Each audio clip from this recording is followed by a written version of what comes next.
paciente in bil odpuščen. Zaradi njega so šli ljudje na ulice in protestirali proti korupciji v zdravstvu. Kot pravi, se v zdravstvu na leto izgubi $500 milijonov, 100 pa jih gre za korupcijo. Pozna odgovor, zakaj tako delata tako desna kot leva politična opcija, ko vlada ne želi presekati dobaviteljskih verig, zaradi katerih Slovenci preplačujemo zdravstveni material. Je eden redkih zdravnikov, ki se je upal javno izpostaviti zaradi prevelikih pritiskov, je za nekaj časa odšel na delo v Švico. V času covida opozarja, v modernem zdravstvu zaradi epidemije ostali ne-covidni bolniki ne smejo biti prikrajšani. Ampak v našem zdravstvu, prežetem s korupcijo, je prav zaradi covida največ denarja doslej. Bodo davkoplačevalce še enkrat oropali. Naš gost je zdravnik Danijel Bešič-Loredan. Dobrodošli v oddaji 1 na 1.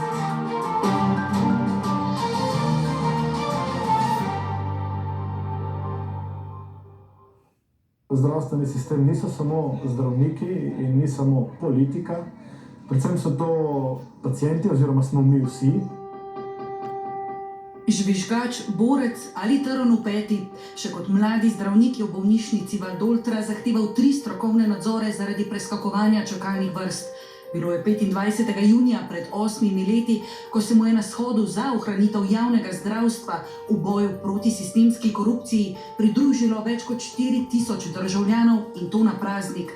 A čeprav mu prestop v politiko 2018 ni uspel, v šempetrski bolnišnici ni ostal tiho. Presenečenje? Ne. Sploh za prijatelje, ki Izolana poznajo od malih nog. Takrat je Danijel Bešič-Loredan najbolj občudoval reševalna vozila in se odločil, da bo nekega dne zdravnik na nujnih vožnjah. Kolegijalen, ne preveč izstopajoč, torej zagotovo ne v negativnem smislu. Bil je seveda odličen učenec, bil je športnik, fant, ki si ga okolje, družba ali pa prijatelji lahko samo želijo. Pri Danijelu je bilo vedno, rekel, zaznati ravno ta njegov, rekel, temperamentni značaj, torej borbenost, hkrati pa pripravljenost pomagati ostalim. Opravičilo pacientom, tako se je junija lani bralo odprto pismo ortopeda, mimogrede nagrajenega od pacientov kot najbolj strokovnega in srčnega, ki je Ministrstvo za zdravje opozoril, da je po nepotrebnem odpadlo 350 operacij, da izračunane čakalne dobe niso pravilne, še več, da so se najmanj podvojile. Takratno vodstvo šempetrske bolnišnice mu je očitalo, da je njegovo medijsko oglašanje mogoče interpretirati tudi kot popolno nepriznavanje naporov in truda, ki so ga zaposleni skupaj z vodstvom v času epidemije vložili v zdravstveno oskrbo skoraj 900 pacientov s covidom. Ker se je konec leta uprl selitvi ortopedskega oddelka, mu bolnišnica kar preko detektiva vroči izredno odpoved. Decembra jo nato prekliče in spiše 11 strani dolg opomin. Ni bilo zadnjič, niti ne prvič, ko Bešič-Loredan stopi v akcijo. 2013. so mišljeniki zdravniških vrst odločno nastopi proti korupciji. Jaz sem ga dojel kot predvsem zelo silovitega človeka. Nisem navajen, da je dobro včasih narediti tudi kakšno gesto, tudi kakšen škandal, da se zrcali dogajanje v skupnosti na en drugačen, mogoče še bolj učinkovit način. Tako je predramil in opogumil tudi del starejše generacije zdravništva.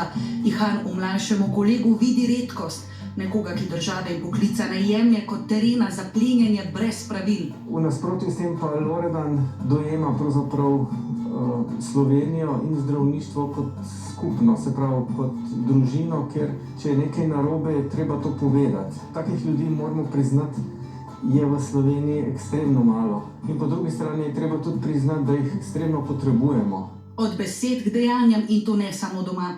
Zdravniki brez meja je v Afriki opravil kar 10 operacij na dan, torej 300 v mesecu dni.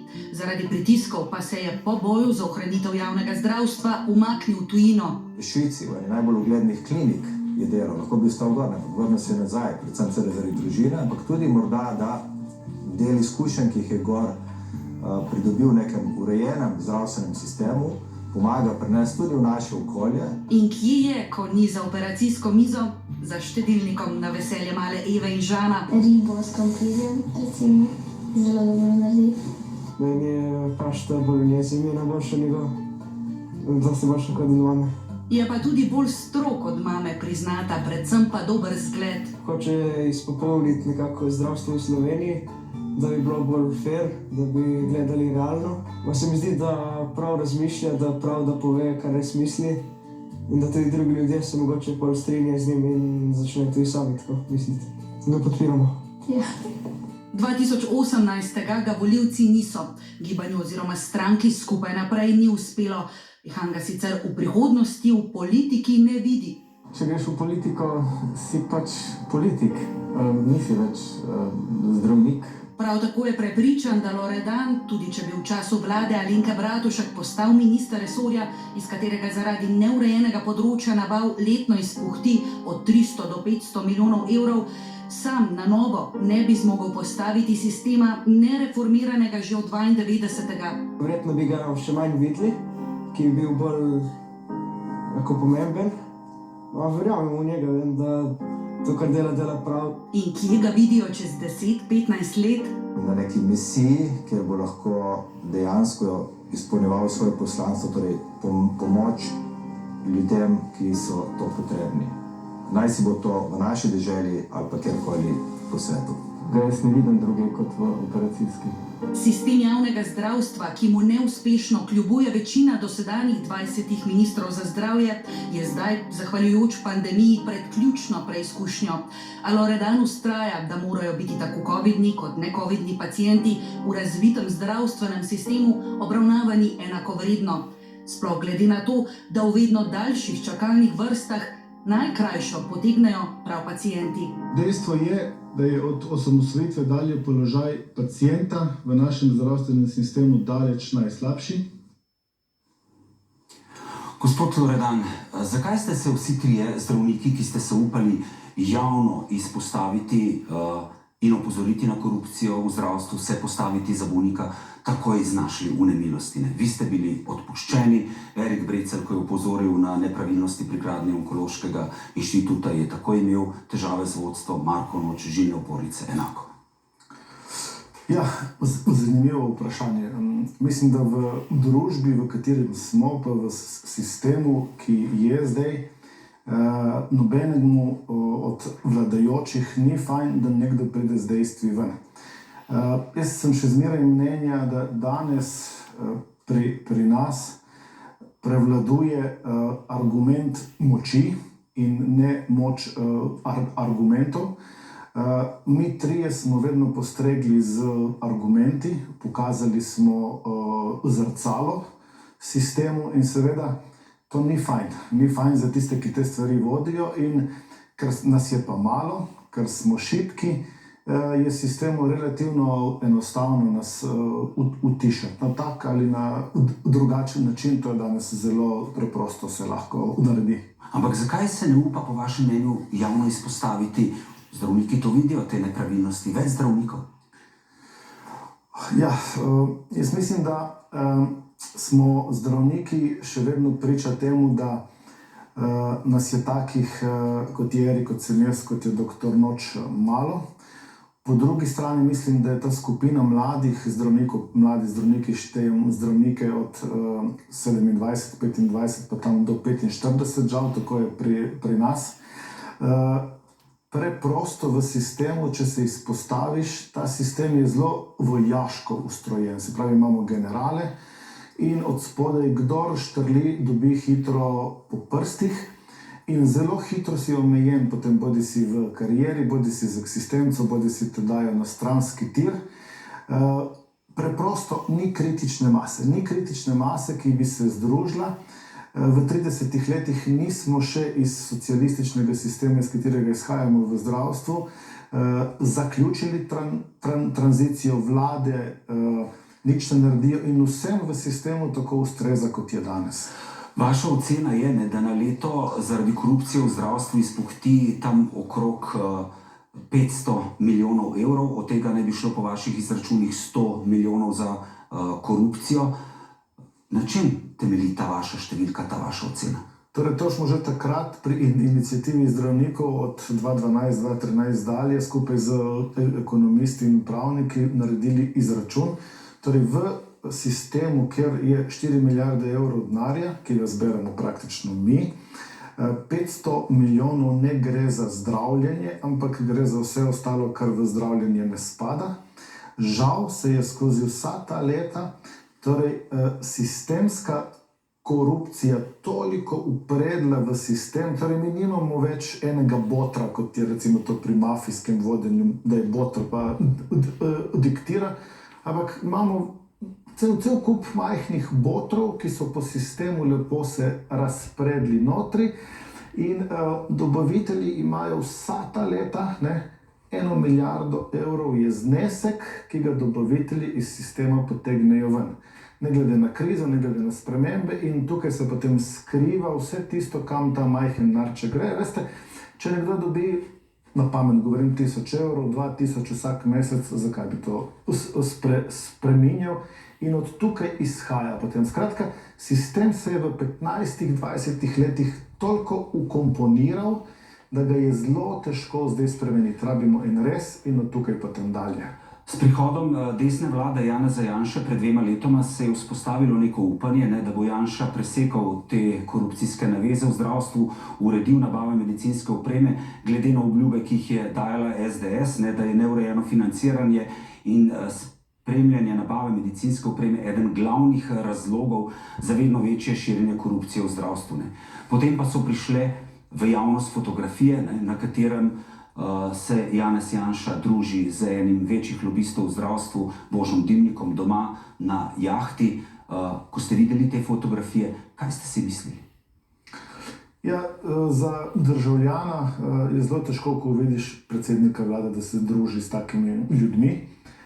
Seveda si negativno presenečen, sam, ki poznam pa še malo ozadje, sem bil pravzaprav razočaran, mogoče zgrožen, da je to možno. Seveda tak predsednik vlade težko preseka koruptivne povezave.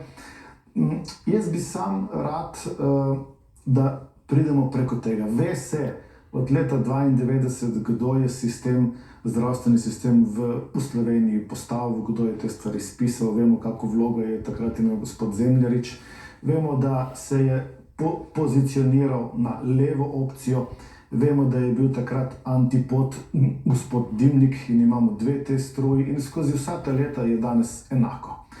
Tisto, kar moramo mi iti preko, gledajte, jaz ne poznam ne enega, ne drugega. Kot zdravnika v sistemu me sploh ne zanima, kdo sta, ne kaj sta. Kar bi pa rad je to, da pridemo končno do dejstva, da pridemo do družbenega konsenza, kjer vemo, zberemo toliko in toliko denarja za zdravljenje in ta denar naj gre za zdravljenje. Kar je terminus, ki se skozi zlorablja, je javno zdravstvo. Javno zdravstvo ni lastništvo bolnic. Javno zdravstvo je pravica ljudi, pacientov, da pridejo do zdravljenja, do zdravnika, ko ga potrebujemo. Ko bomo to sprejeli, bomo lahko začeli z reformo. Korupcija pa ne ta politika, nekatera koli obstoječa, ki je, bom rekel, na sceni že 30 let presekala ne bo, ker je upeta v to. Se vam zdi prav, da je šel Janša na Marčičevo jahto? Marčič je veliko poslov sklenil od leta 2003, takrat je bil v opoziciji Janez Janša. Se vam zdi, da je prav, da je šel na to jahto? Dimnik govori seveda o naključjih. Po drugi strani pa so te fotografije, videlo se je, da Janša na njih ne pozira, da so na nek način verjetno bile narejene na skrivaj in to je potem lahko tisto izsiljevanje. Če ne bo posla, objavim fotografije. Ni naključij. Tukaj bom rekel, vsaka večerja, na katero greste vi, grem jaz, gre Janez Janša, gre kdorkoli, nekaj stane. Tako ali drugače, absolutno menim, da ni prav.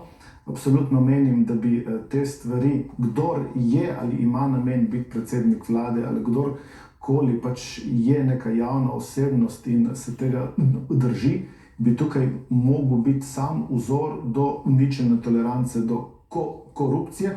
Vendar vemo, mi nismo Finci, nismo Švicari, nismo Skandinavci, si želimo to biti, ampak naše obnašanje je takšno, kot da bi bili bistveno bolj na jugu. Ampak zanimivo je, ko govorite o teh izstavljenih računih, da je Marčičevo podjetje Integralis na jahti katerega je bil takrat kot opozicijski poslanec Janez Janša v času, ko je bil generalni sekretar Janševe vlade Božo Predalič, in to na razpisu, ki je trajal samo 48 ur, potem dobilo posel. A je šlo spet za naključje, bi rekel gospod Dimnik? Ni naključje, še enkrat. Skratka, te stvari se zmenijo, jaz moram javno reči, da bodo ljudje vedeli. Torej, tako levi kot desni pred kamero sicer govorijo, napadajo en drugega, ko se luči ugasnejo, ko se vrata zaprejo, se usedejo in se med sabo zmenijo, kdo si bo razdelil kolač pogače v zdravstvu. Tukaj mi smo.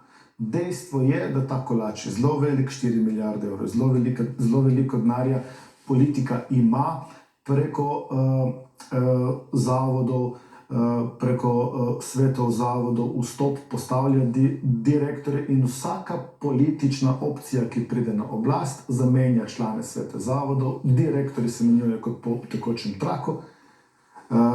Črtica dobaviteljev, isti vzorci pa vedno ostanejo. In na drugi strani, če se vrnemo v leto 2013, ko ste vi začeli v okviru iniciative zdravnikov opozarjati na to korupcijo v zdravstvu, takrat, ne vem, so šli ljudje na ulice, 4000, videli smo jih v prispevku, se je zbralo, vladala je Levica, Alenka Bratušek.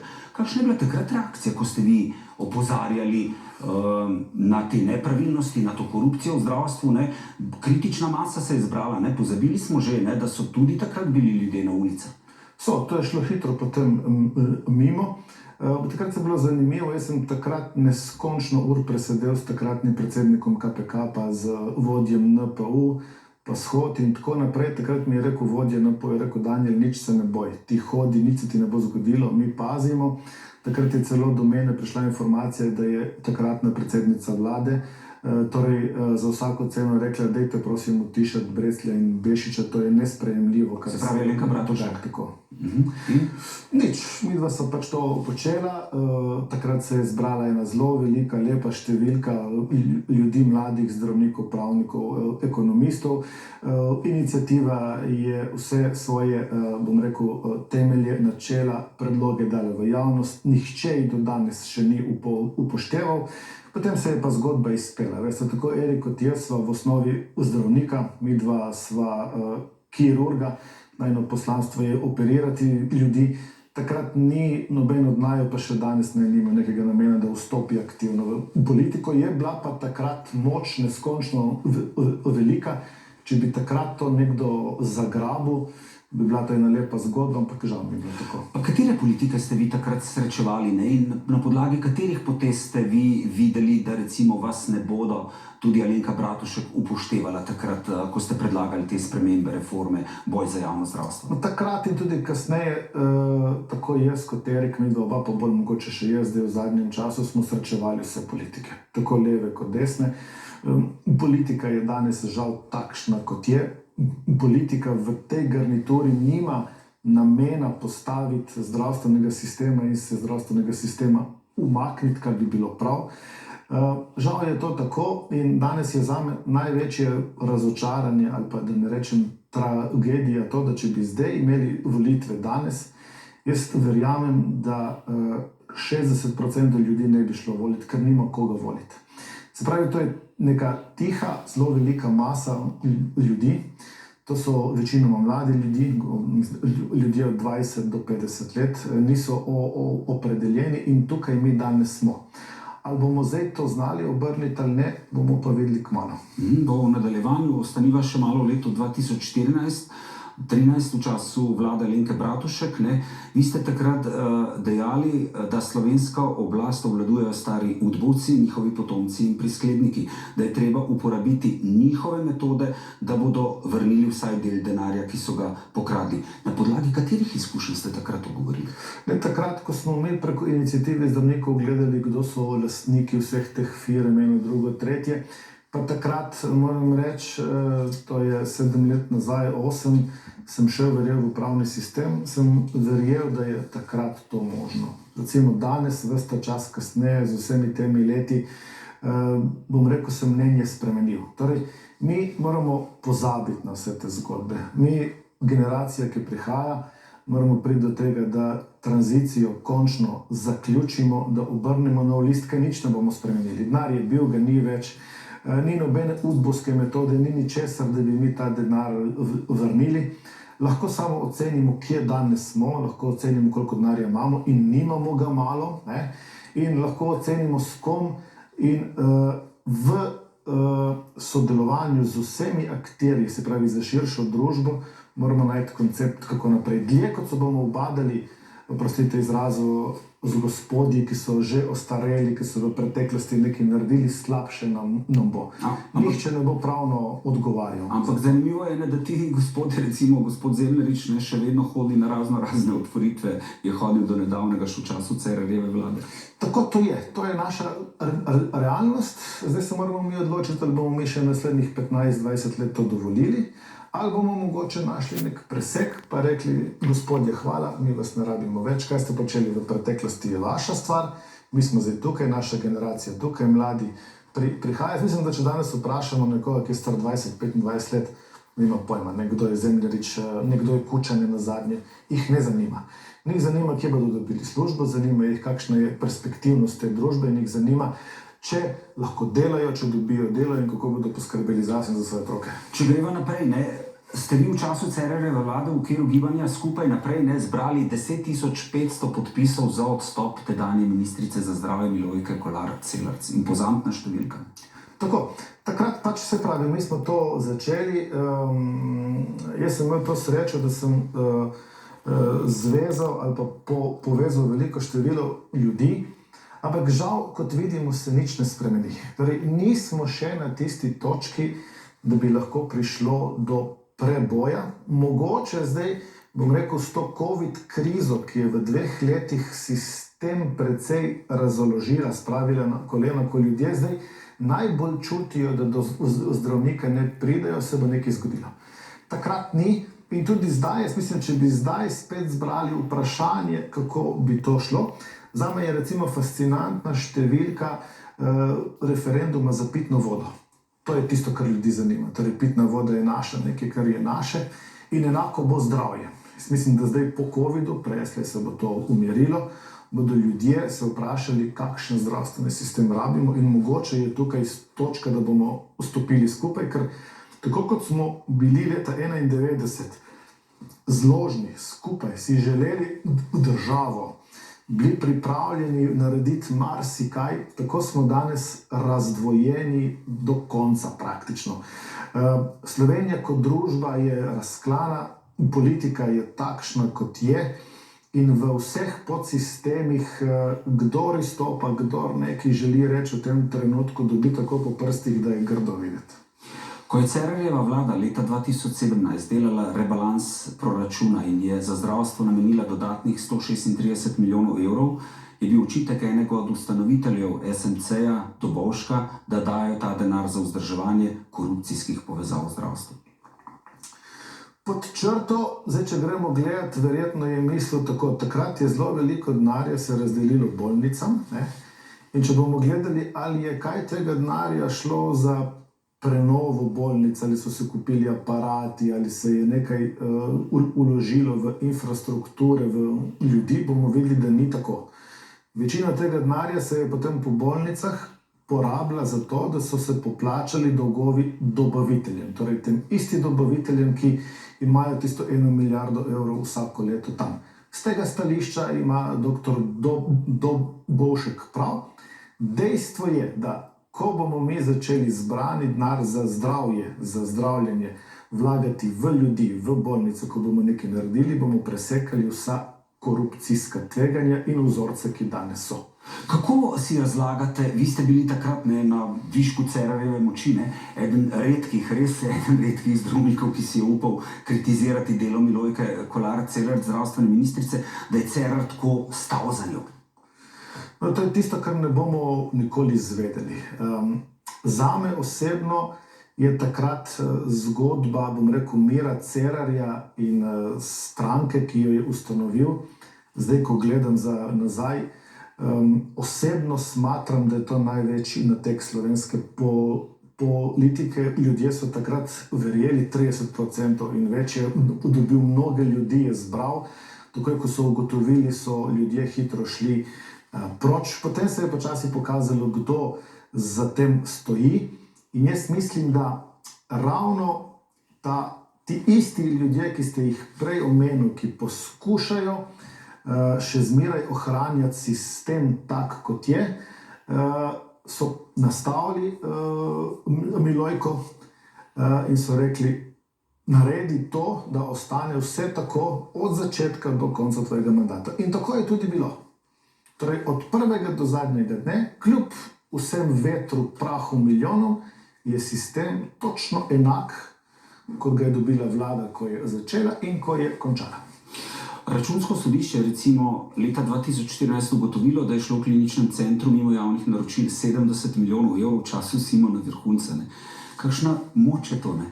Tako. Gospod Loredan, da ti nekomu omogočiš, da deli to veliko denarja mimo pravil. V bistvu se na ta način lahko kupijo volitve.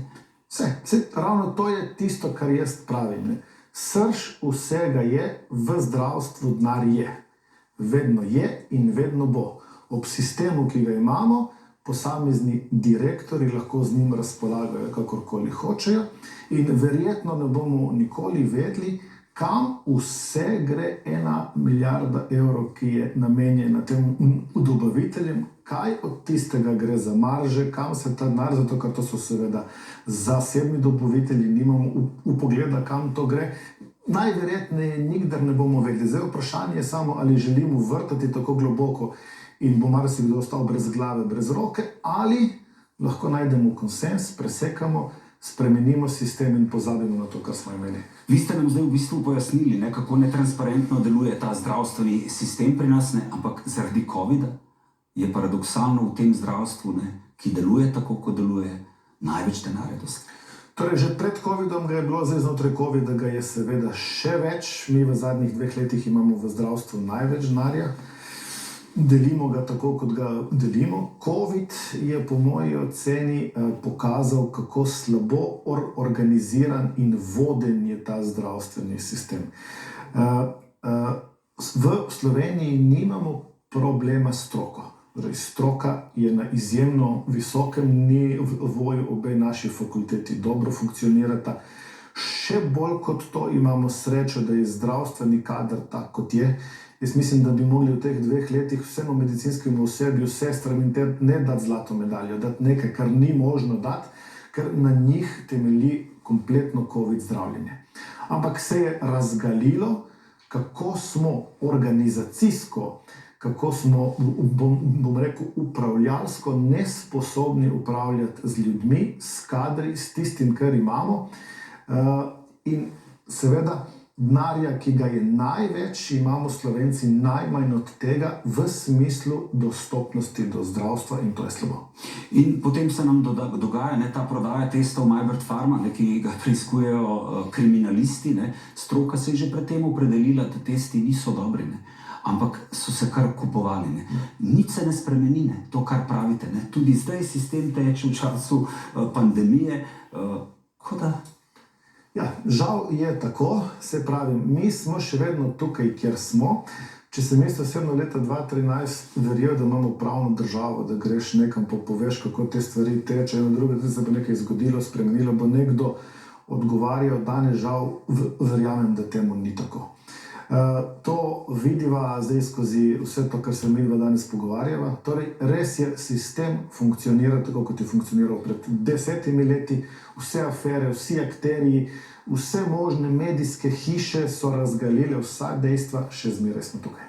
Pa zakaj smo še vedno tukaj? Zakaj recimo potem tako leve vlade od Drnovška naprej, potem Janša, če greva na desno stran? Dobavitelji so nedotakljivi. Ravno zaradi tega, kar smo govorili prej, ker so se v vseh teh letih postali bogati, vplivni, imajo denar, imajo moč, vplivajo, več botrov je, kot pravite. Če se prej vedelo, ki je bil Zemljarič, pa konec, pa potem recimo Dimnik, kot pravite, kot kontra. Zdaj je tega kaj? Zdaj tega precej več. Torej, nista samo 2, jih je več, vsak hoče imeti svoj delež. Veste, če imate vi recimo neko firmo in točno veste, da boste 20 let posloval z javnim zdravstvenim sistemom in bo ta pipca konstantno odprta in bo vedno večja, ko vam je bo nekdo zaprl, boste naredili vse, da se to ne zgodi. Mi od 92. leta imamo zakonsko uzakonjen enak zdravstveni sistem. Nismo ga bistveno spremenili. Ta sistem dopušča vse to, tukaj so je še notri sistem javnih naročil, nismo ga presekali, nismo uporabili dobrih praks iz zahodnega dela in zato smo tukaj, kjer so. Ker smo brez družbenega konsenza, brez tega, da izberemo, kakšen zdravstveni sistem imamo in ga uzakonimo, bodo vse stvari tekle še zmeraj tako, kot tečejo. Erik Brecelj pravi, da večina zdravnikov v zdravstvu ni koruptivna. Ne? Problem je, da so koruptivni zdravniki, ki so na vrhu, ki imajo funkcijo. Mogoče se boste spomnili, takrat v iniciativi zdravnikov smo ali pa sem razdelil zdravnike v 3 skupine, ABC. Skupina A so ravno te zdravnike, o kateri govorimo, BPC je ta manjša skupina, manjša po moči, večja po številu, kjer v sistemu delamo. Torej, zaradi posameznih zdravnikov v sistemu se meče slabše luč na vse zdravnike.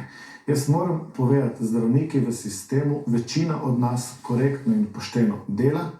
Žal, nismo vsi enaki, ampak tukaj ne bo vsaj v tej fazi še prišlo do tega, da se bo to spremenilo. Zakaj? Zato, ker ta skupina zdravnikov 25 do 55 še nima moči, mehanizmov, vzvodov, da bi v ustanovah, kjer delamo, ali pa tudi širše, lahko spremenili tok, ki je ustaljen. In kje je slovensko zdravstvo zdaj ob vseh teh korupcijskih povezavah? Ga je korona dotaknila?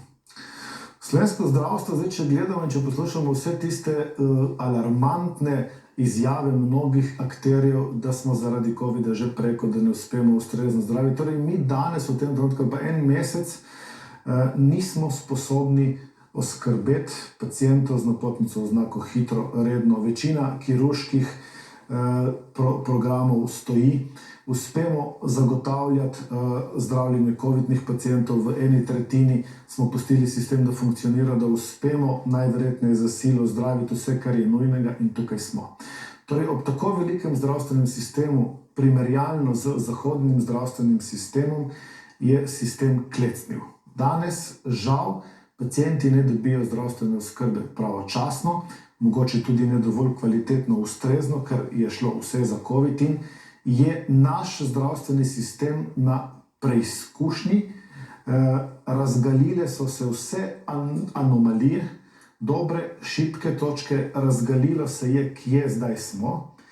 In po moje je ključno, ali bomo kot družba, ali bodo politiki prisluhnili stroki in vsem akterjem v zdravstvu, se bo naredila dobra analiza leta 2020 in 2021, kaj je bilo prav, kaj ni bilo prav, kje smo pravzaprav ga pošteno, če rečem temu, kvačkali, in od tukaj jaz vidim priložnost za naprej. In kako bi morale potekati nabave v zdravstvu, da bi izločili vse te dobavitelje, posrednike, ki služijo? In ali bo Danijel Bešič-Loredan šel v politiko? Ga zanima gibanje, ki nastaja okoli Roberta Goloba, v nadaljevanju. Dobrodošli nazaj v oddaji 1 na 1. Gospod Loredan, vi ste dejali, da je pri gradnji Onkološkega inštituta, ki je bil na začetku vrodoten na 22 milijonov in šel potem na 49 milijonov evrov, teklo pol denarja. Pri gradnji pediatrične klinike je bila začetna investicija 54 milijonov evrov, končna pa skoraj 96 milijonov, šlo vsaj 30% denarja. Na podlagi česa to pravite? In ker to kaže ravno na tistem, kar so govorili. To smo takrat z Erikom Brecljem, to so informacije, ki smo jih skupaj pridobila. Torej, dejstvo je, da če bi nekdo naredil natančno analizo vseh investicij v zdravstvo, pa primerjal, kako te stvari delajo zunaj in za kakšno ceno, bi prišli objektivno do teh številk. Torej, mi v Sloveniji v zadnjih 15-20 letih nismo ene investicije v zdravstvu izpeljali brez takega ali drugačnega aneksa, nismo ga izpeljali brez take ali drugačne afere. In to govori, kako zelo je ta sistemska korupcija vpeta v naš sistem. Torej, vedno so isti izvajalci, vedno so isti gradbeniki, vedno se kroži znotraj istega načina. Recimo, jaz bi rad videl, da zdaj se država odloči in reče, zdaj bomo naredili mestno bolnico v Ljubljani, da razbremenimo klinični center, ampak to bolnico bodo naredili tujci, od A do Ž. Zakaj? Zato, ker bi vedeli, da bi mogoče za pol cene ali pa za 2/3 cene, ki bi jo imeli naši, lahko tujci naredili isto zgodbo. In takrat bi se pol stvari razkrile. Je pa verjetno to v tej fazi iluzorno, da bi do tega prišlo. Vidimo spet zgodbe drugega tira, pa vidimo zgodbe Karavanke, tunela in tako naprej, pa vidimo zgodbe velikih investicij v železnice in tako naprej. Mi smo žal vedno tukaj, kjer smo, in enako se dogaja v zdravstvu. Zakaj? Ker tega preprosto ne zmoremo preseči. Akterji, ki tisti odločajo, so tam gor, drugi, ki vidimo, smo pač tam dol. In dokler se ta zgodba ne bo obrnila, žal gre to vse preko politike. Ampak ali vidite v slovenski politiki koga, ki bi to naredil? Ne? Zdaj se dogajajo tudi perturbacije, nastala je stranka Korektno, gospod Kovšca, gospod Počivalšek sta tam. Ne? Potem imamo na drugi strani gibanje, ki se zbira okrog Roberta Goloba. Kako ga vi vidite? Jaz Roberta Goloba poznam samo iz medijev, kar on izjavlja, se z njim večinoma tudi strinjam. Dejstvo je, da rabimo nek družbeni konsens. No. Dejstvo je, kot sem rekel prej, da v obstoječi politični strukturi ni ene stranke, ki bi lahko popeljala Slovenijo na pravi tir. To vsi vemo, vsi so že imeli priložnost večkrat, ne? Pa še zmeraj smo tam, kjer smo. Osebno mislim, da nismo še na točki, ko bo prišlo do nekega pozitivnega preobrata. Sem zelo vesel, da se zbirajo ljudje, da se je družba zbudila, da je družba začela zanimati tudi politika in da se zavedajo, da je to edina pot.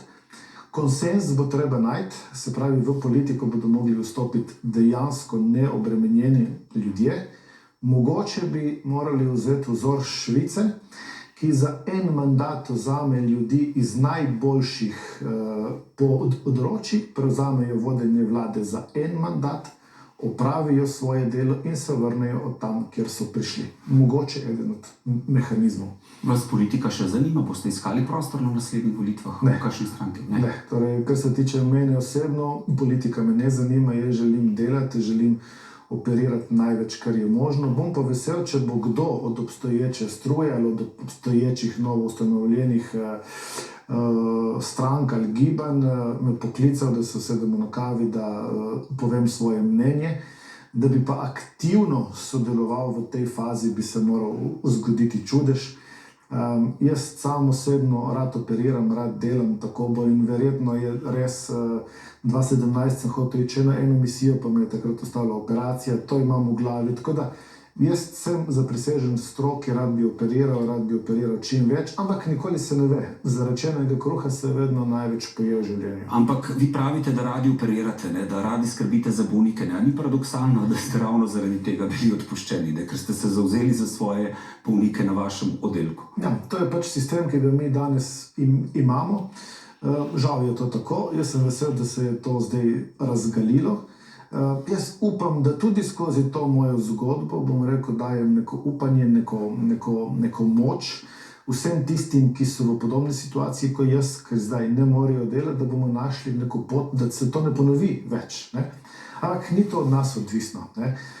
Jaz mislim, da še enkrat tisti trenutek, ko bomo mi prišli do spoznanja, da je javno zdravstvo dobrina, vrednota, da morajo pacienti biti zdravljeni, operirani takrat, ko to rabijo, in da mora država poskrbeti za to, pa ni važno ali v javnem ali v zasebnem, takrat bomo na točki poti ven iz tega, kjer smo. Kaj bi morala storiti, ne vem, naslednja vlada, da bi uredila zdravstvo?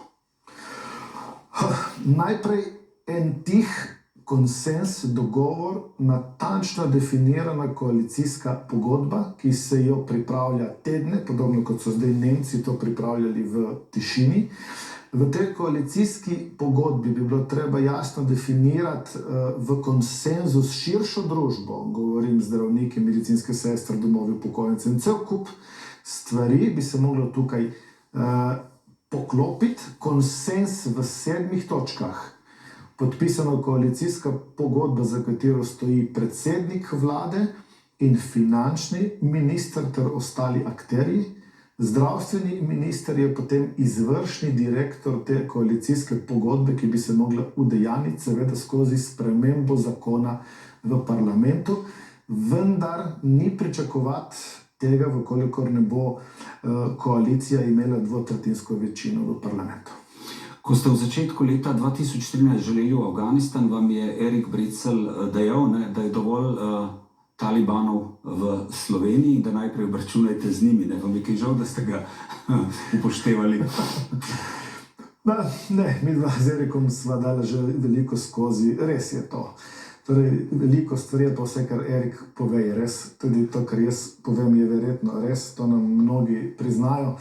Žal tukaj smo, žal tudi mi dva nismo več rosno mlada, leta tečejo, malo postane človek utrujen od vseh teh borb.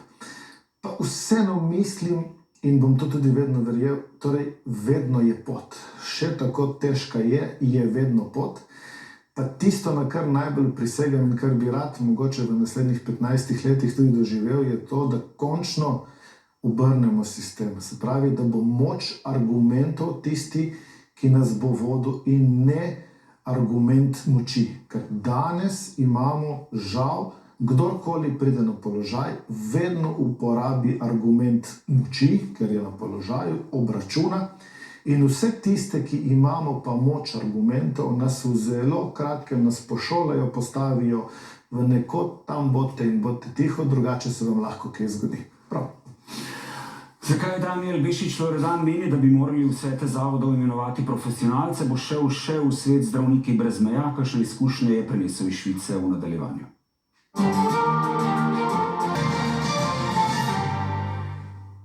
Dobrodošli nazaj v oddaji 1 na 1. Gospod Loredan, vi ste 2013 zaradi pritiskov šli, če rečemo v narekovajih, v prostovoljno izgnanstvo v Švico, tam ste delali. Kakšno izkušnjo ste prinesli Švice in je bilo res tako hudo, da ste se morali umakniti? Ne, v Švici sploh ni bilo hudo. Ne govorim v Sloveniji, da ste morali. V Sloveniji takrat po inicijativi zdravnikov je prišla ponudba iz Švice, ki je nisem mogel zavrniti. Je pa res kombinacija vsega je bila. Torej, takrat jaz v Sloveniji nisem mogel več delati, preveč sem izpostavil, pritiski so bili veliki. Nikoli, moram priznati, ni bilo nobenih groženj, dobesedno bi mi kdo grozil ali meni ali moji družini ali kakorkoli. Ampak pritisk je bil velik, težko sem s kolegi delal, shajal, tako da sem takrat to zagrabil kot neko rašilno bilko in šel se v Švico. Zakaj ste se vrnili? Tam bi lahko dobro služili? Bi. Leto dni sem delal v privatni bolnici, leto dni v kantonski bolnici, javni, imel sem super plačo, pogodbo za nedoločen čas. Osebno sem se mogel odločiti, ali bom tata na službeno potovanje, ali bom tata doma in bom vzgajal svoje otroke. Odločil sem za drugo varianto, tako da sem pač prekinil, ni mi bilo, nisem zmogel več biti samo v Švici, vrnil sem se domov, da lahko vzgajam svojega otroka, da se jim zgled in tako naprej in meni, da ne žal, isto bi ponovil. Kaj vas je leta 2010 gnalo v Afriko Zdravniki brez meja?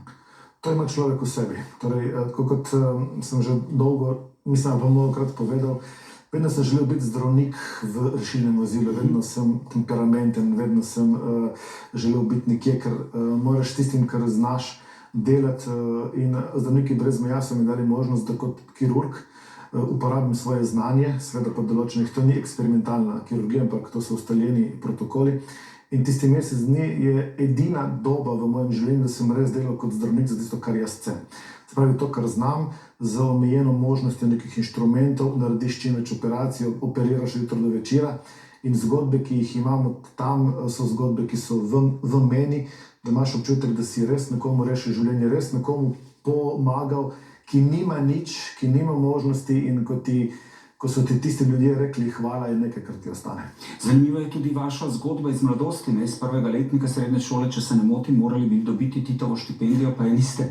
Res je, takrat sem bil v 8. razredu najboljši učenec v Izoli, daleč prej pa daleč potem, šel sem na gimnazijo v Koper in takrat preko ZSMS so se te štipendije talale. Takrat mi je predsednik lokalne, torej koperske ZSMS, pokojni že danes rekel, gledaj Danijel, Titovo štipendijo bi mogel dobiti ti, vendar ti jo ne smem dati, ker jo moram dati nekomu takrat pač sinu znane javne osebnosti v Kopru. Jaz sem to sprejel, tako pač te stvari funkcionirajo, vse enako je tudi danes, samo mogoče zapakirano v drugo folijo. Kaj menite o necepljenih zdravniških kolegih? Zanimivo vprašanje. Torej, jaz tega osebno ne morem razumeti. Jaz sem cepljen 3-krat, če bo treba, se bom cepil 6-krat. Cepljenje je stvar, kdo konča medicinski faks in je dal osnovno izobrazbo skozi, ve, da je cepljenje tisto, ki je človeštvo rešilo pred črnimi kozami, pred mnogimi bolezni.